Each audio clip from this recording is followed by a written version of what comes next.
Rin. Rin. Ngayon ay pabasa na lang. Findings and recipes for narrative and visual graphics. Okay, so our content is first method using identifying the one by saying second, drop lang na represent the data and the last is the data must shape from other parts. So before we continue to the next slide, so pabasa naman ang question. What should you do with the information you have gathered from the survey? Okay, let's start. So, para maayos yung para maayos yung ma-process yung mga nakuha information. So, kailangan mo niya kung sabihin natin yung mga data para madali natin itong ma-information. And then, kukuhin natin yung mga mahalagang nakalat na informasyon para sa mga gagamitin sa pagsagot sa mga talibang. And the second question is the results ko lang yung people to analyze. So kung sa tingin natin nakakabahan tayo, nahihirapan tayo, i-analyze yung isang result ay yung resulta. So pwede naman natin itong matingin lang sa maliit na part, yung result para makalawaan at maintindihan ko rin. Next slide. Ayan. Baka ngayon ang makakasama sa atin eh. After a series of making survey, distribute and gather data, now it's time for you to make a summary of what you have found. They are the key points you need to follow in the way for your findings, and this is the one to do. So dito, pagkatapos ng survey, pwede na tayo gumawa ng summary ng ating mga sagot. And dapat ayusin natin yung data at dapat ipaliwanag natin ito sa siyempre papapaliwanag lamang para maging malinaw at naiintindihan yung paliwanag natin. Next, some techniques to differentiate your own research from previous research in the. So dito naman, dapat napakita natin dito kung paano nakakaiba yung first person to describe findings. So yung paggamit na ng first person, which is ako, akin, ay nagpapakita na yung data o yung resulta ay nanggaling mismo sa iyo sa iyo mag-aaral. Ito ka yan. Example, may data show. So pabasa po. Survey. The research method for collecting information from selected group of people using standardized questionnaires or interviews. It is also a means of obtaining information not generally available under other circumstances and are often used in social sciences. Questionnaire is just one part of the survey. So ang survey, alam naman natin yan. So ginagamit natin ito para malaman natin yung salubin o yung opinion ng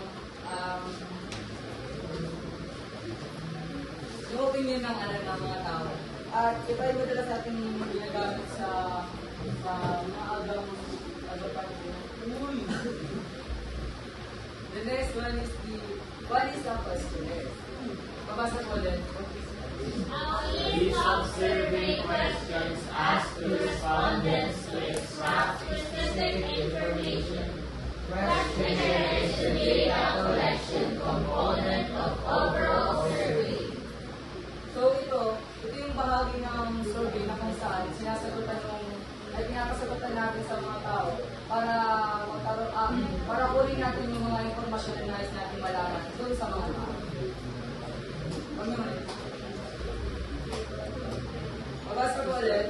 Very often, the questionnaire and survey are usually the same, but there is an important distinction between them. Survey describes the process of conducting a research, which includes the series of 7 steps, while the questionnaire is one part of the survey process. So nakalagay man dyan, yung survey is the whole process o yung buong proseso na talaga. And yung questionnaire naman, yun yung mga listahan ng listahan ng tanong lang na ginagamit sa SOP. Yun lang yung part ko. And Mark.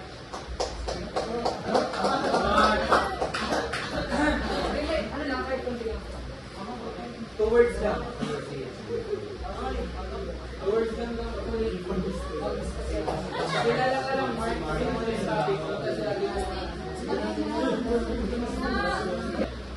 Abi, do you agree po ba na mas maganda mag-compare ng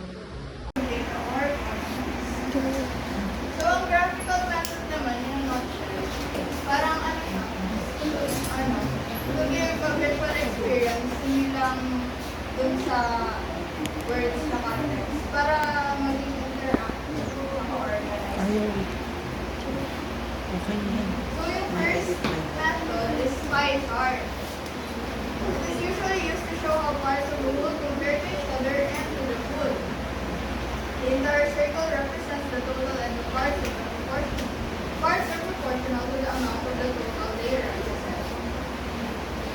Alam mo naman natin kung ano yung pie chart? Yeah. Yung below lang. So, yung example,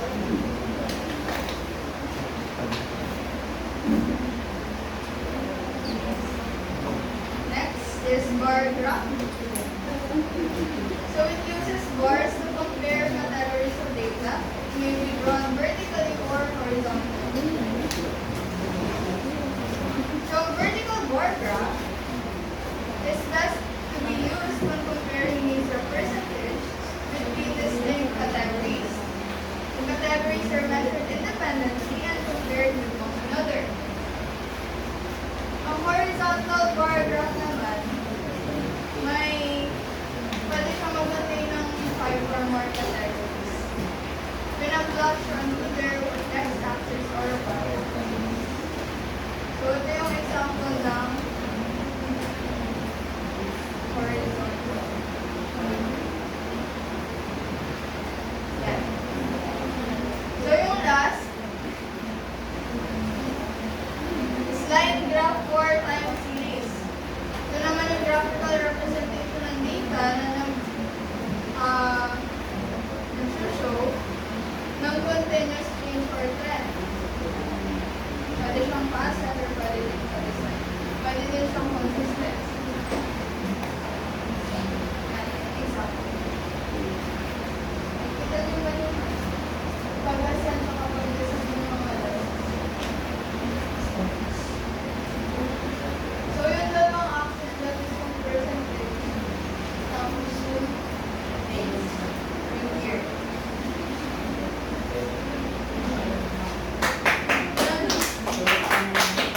Mas na nila.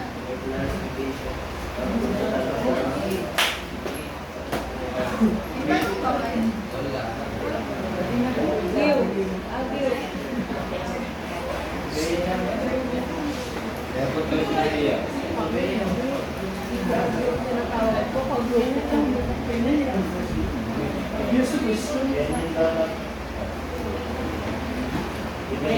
Yung ikaw na siya.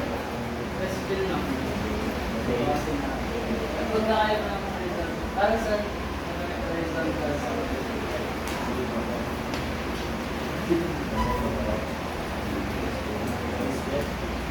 vertical bar graph is used when to compare the mean or percentage between distinct categories. So when you have two different categories and you will compare it, you will use vertical bar graph.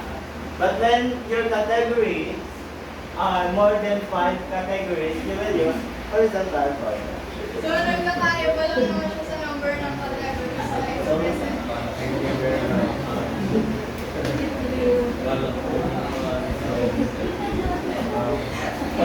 Pinahawak mo lang.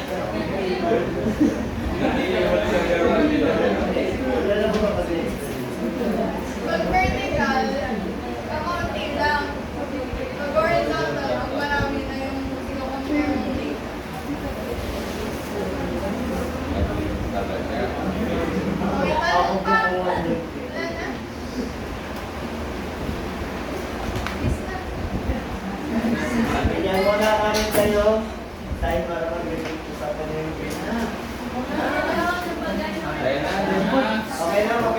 Pwede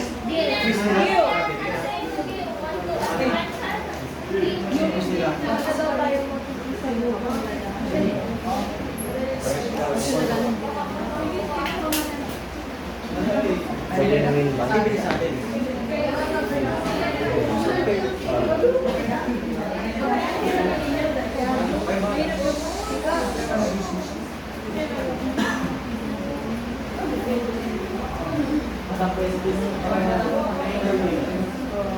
Yung sa akin.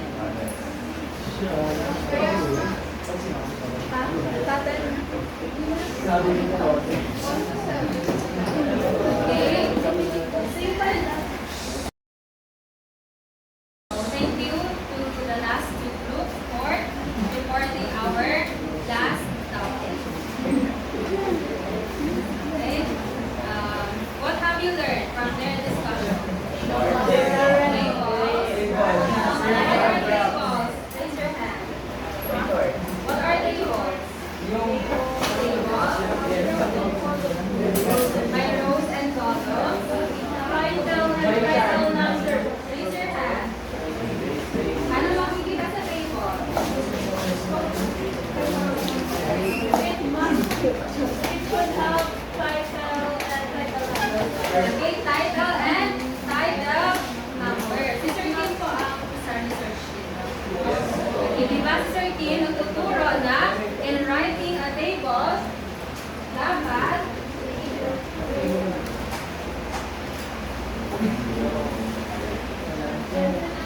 may title and title number. Usually, kunwari, table 1. Itong table 1, anong formatting niya? Naka-bold. And then, yung name ng title, the name ng table, madalas naka-italicized. Okay po, so ganyan po dapat ang pag-format or pag-lagay ng title, name, and word title, number. And also, in a table, you can see 1. Ano yung tawag sa mga nandito? Subhead. Anong tawag? Na-discuss yun ni Mark. Caption. Subhead. Okay po. How about yung content dito? Body. Okay po. My body. What else can you see in the table?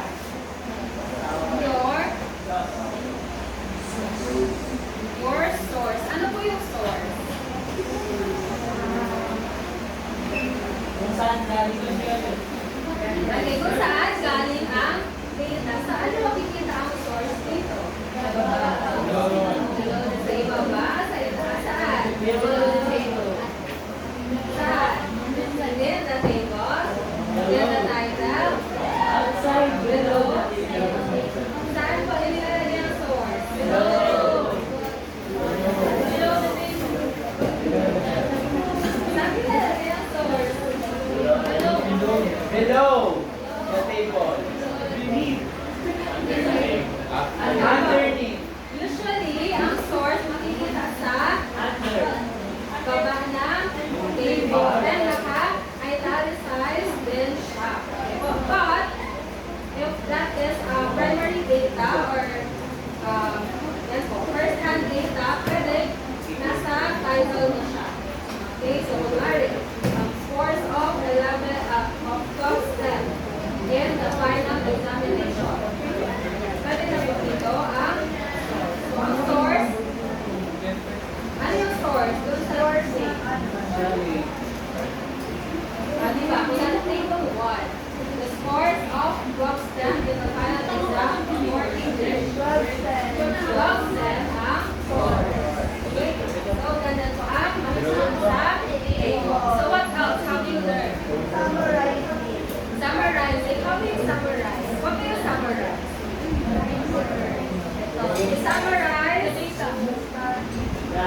Anong values or anong components na sa exam? Okay, usually, we can find in the x-axis the categories. Ito, mga aside from categories, ano ka?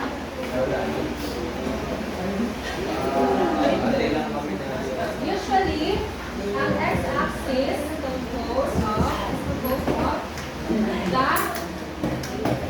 Kaliit talaga siya.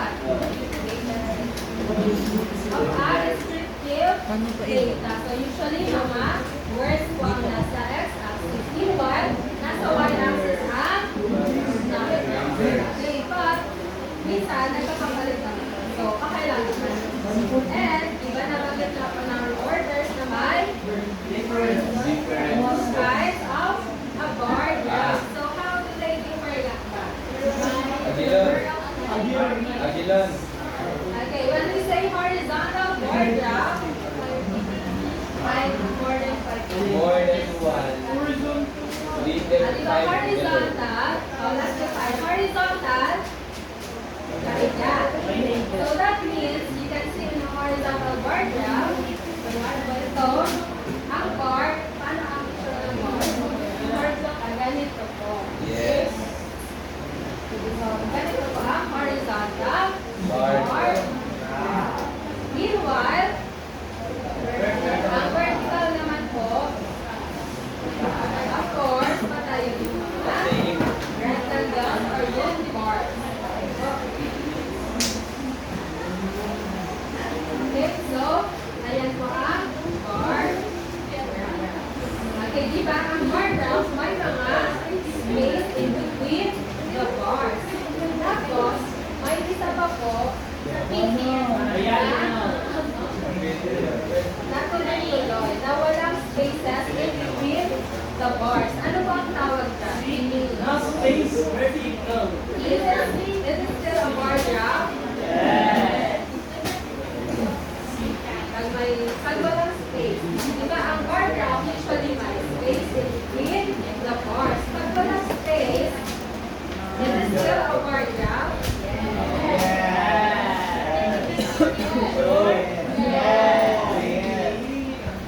Then let's go. Let's go. Histogram. Histogram or histogram. Ayan po ang difference ng bar graph and histogram. Okay po. Ang bar graph, may space. Pag wala, histogram. And usually, ang nasa histogram po mga okay. So usually sa district po, Zoom ko sa'yo. Madalista po po bang iba? Line graph. Line graph is used for continuous change. When they use data or continuous change. Okay po. So it shows a change. So usually, ang data na nasa line graph ay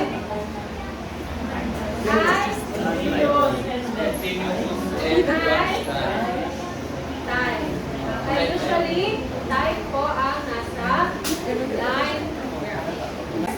Person. What do you mean by first person?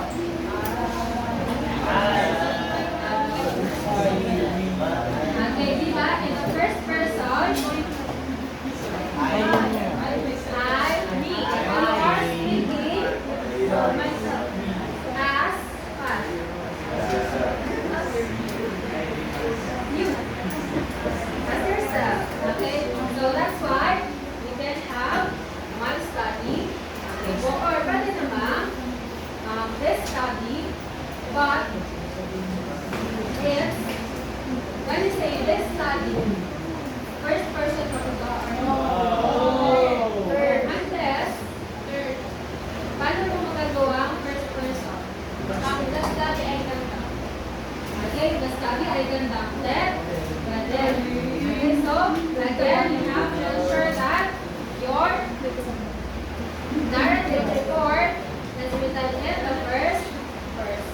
Also, ano ba po yung sabi ni Ken?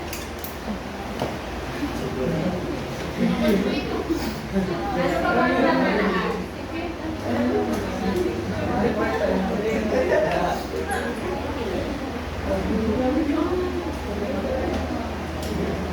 Ano ba po?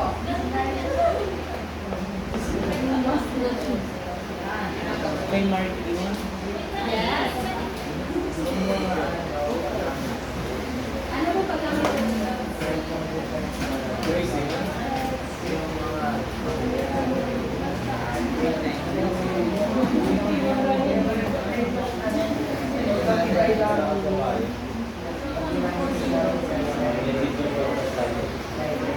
ano ba po? Ano tatandaan? Okay, so again, you have to use, sabi ni Ken, you have to use cautious language. When we say cautious, ano po? Hindi tiyak. Okay? When we say cautious, you are uncertain. Okay, medyo uncertain. Kasi, when you are speaking in a certain manner, that means, ano po? Sigurado. O, di ba, pag certain ka, sigurado. O, ano yung implication noon? Correct na. Okay, so po. Okay, when you write your report in a certain manner, parang implied na true siya for all cases. Pag true siya for all cases, ano mangyayari? Parang hindi ko pa nitaliwala, ha? Ayan, sige. Again, you have to be cautious kasi, di ba, in your data gathering, usually, you get only the sample. Okay, when you get a sample, that means, what? What's the data?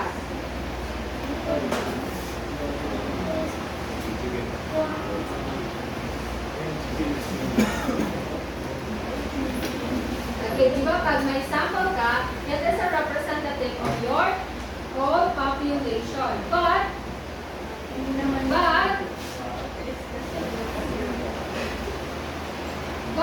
ano mo? Hindi siya applicable sa lahat. Hindi siya applicable sa lahat. Kasi hindi mo naman nga po na okay, nakuna ng data lahat ng population. Okay, so that's why you have to be cautious unless you are an expert. Pero kahit na po experts, lagi cautious language ang nasa narrative reports.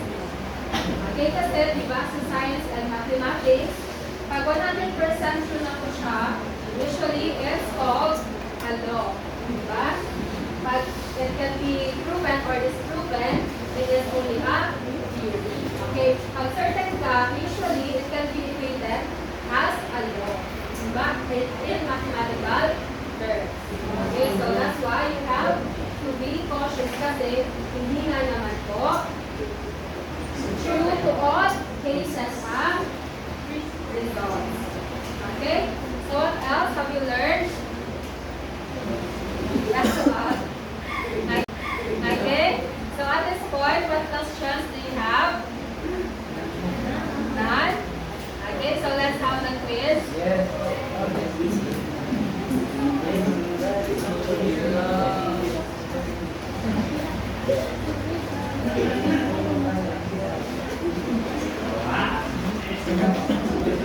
Ay, wala na. Madawag na.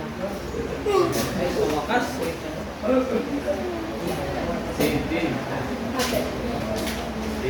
Bakwis.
Next.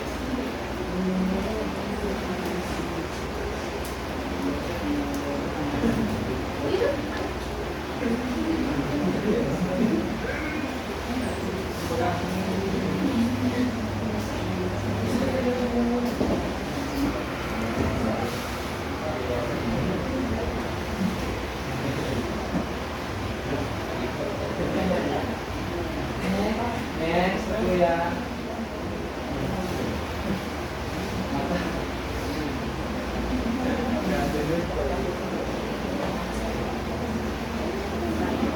Okay. Let them be.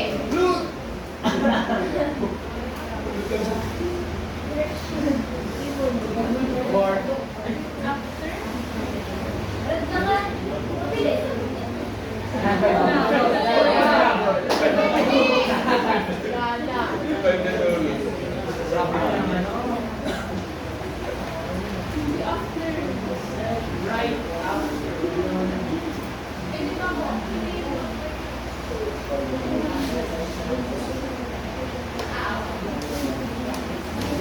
Sige na po, kuya. Opo.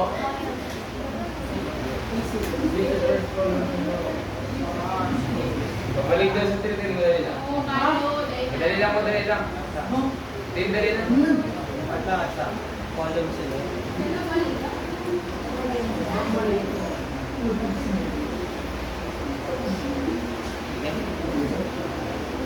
Ah!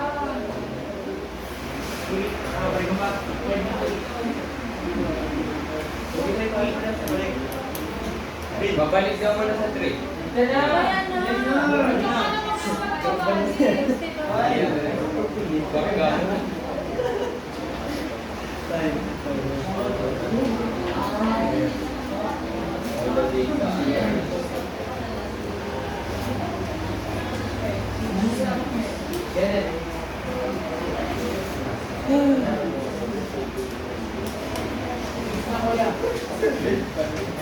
Opo.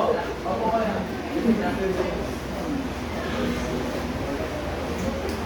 Six na po. Yan. Lang.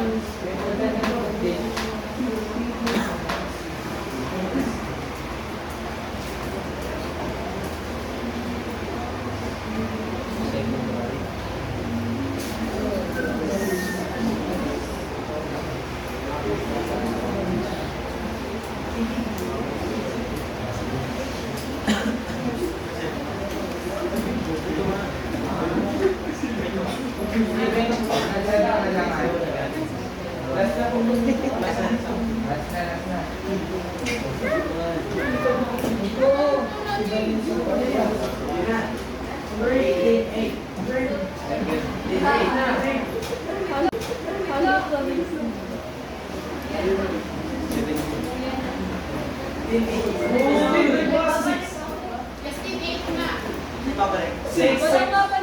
Sa tree daw.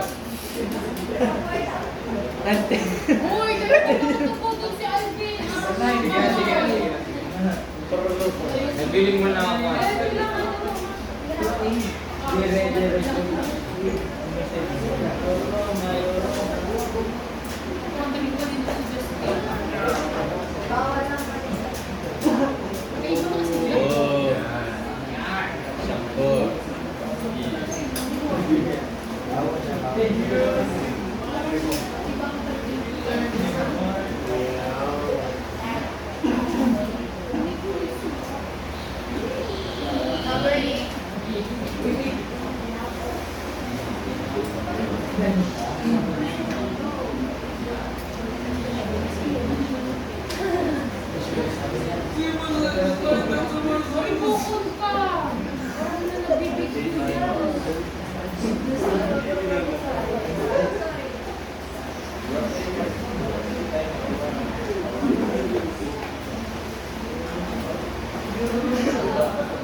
Okay lang?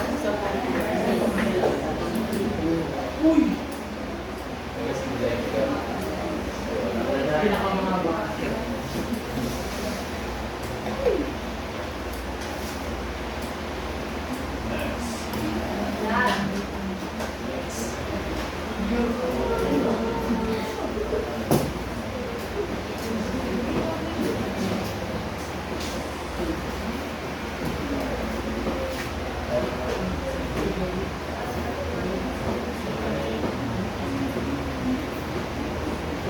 na?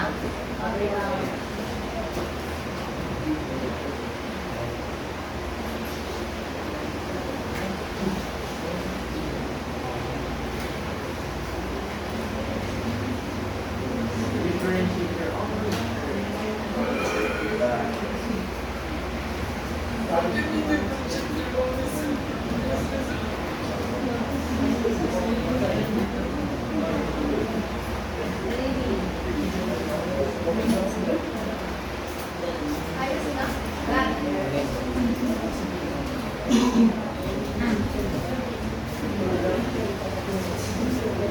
Sige na.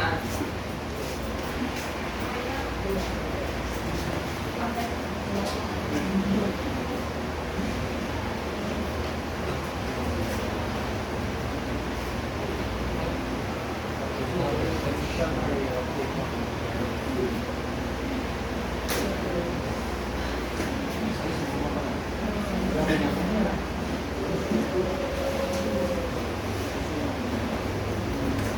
Okay na?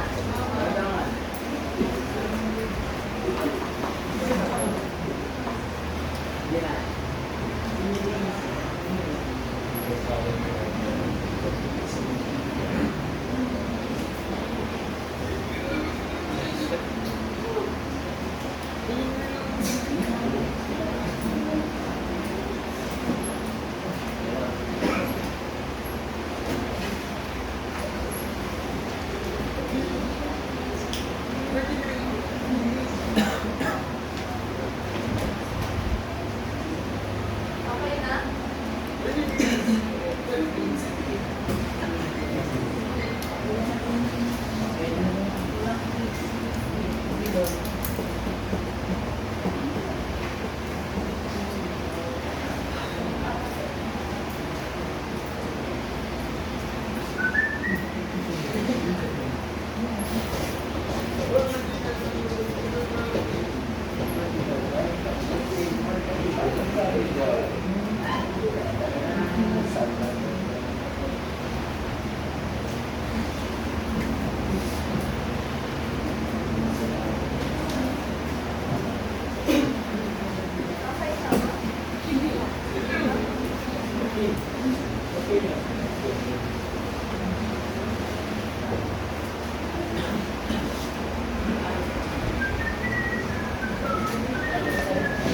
Ayos na?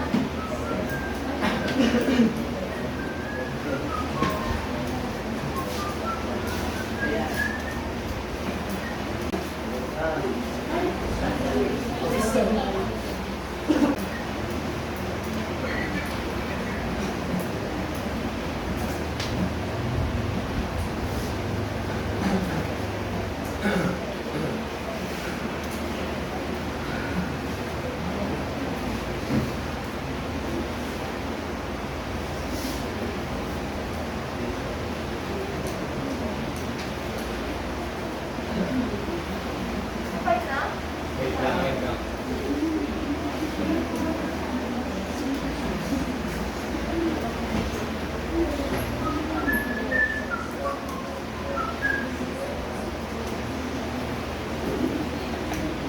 Okay na po. Okay na? Yes po.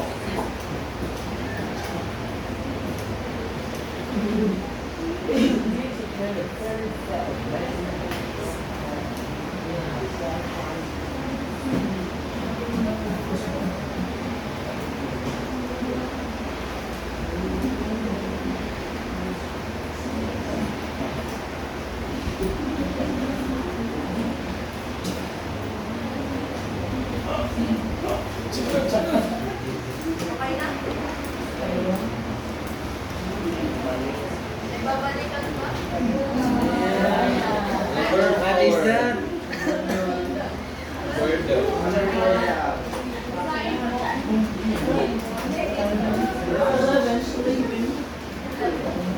Babalik. Balik.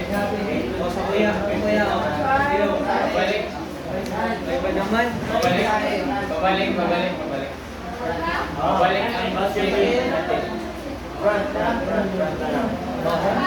Front na lang. Asip. Front. Iyo, give me that sheet. Iyo. Paper mo, Iyo. Mark.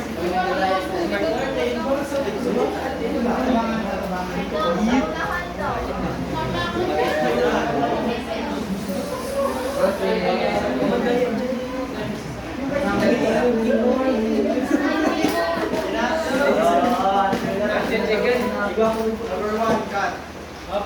C lang. C. Number 2, D.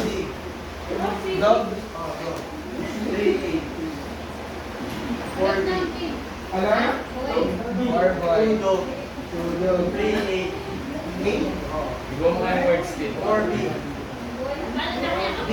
Boy. Boy. 5, 8. 5, 6. Dog. 6, dog. 7, B. Boy. 8, 8. Buhay lang tig pa daw. Number 8, boy. 8 boy. Number 9, A. 10, A. 11, cat. 12, cat. 13, cat. 14, boy. 15, dog. 8, boy. 8, boy. 10. Saan ang 10?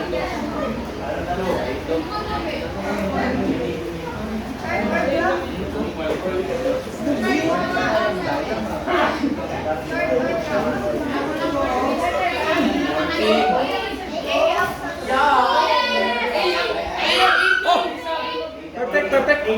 Correction. 8,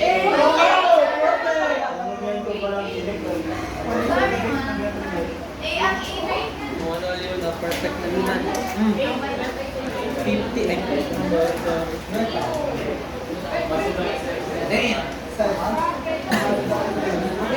No, perfect.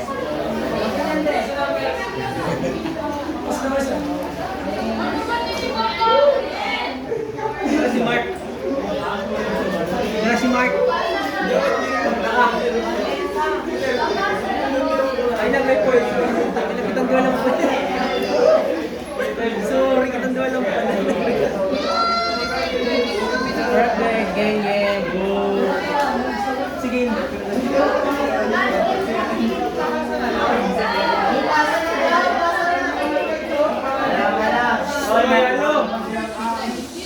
Hoy, natin sa pagsigaw.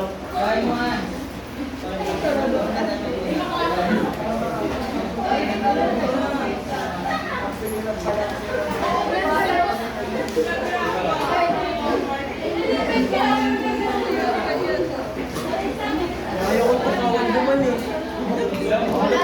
Tanggalin ako.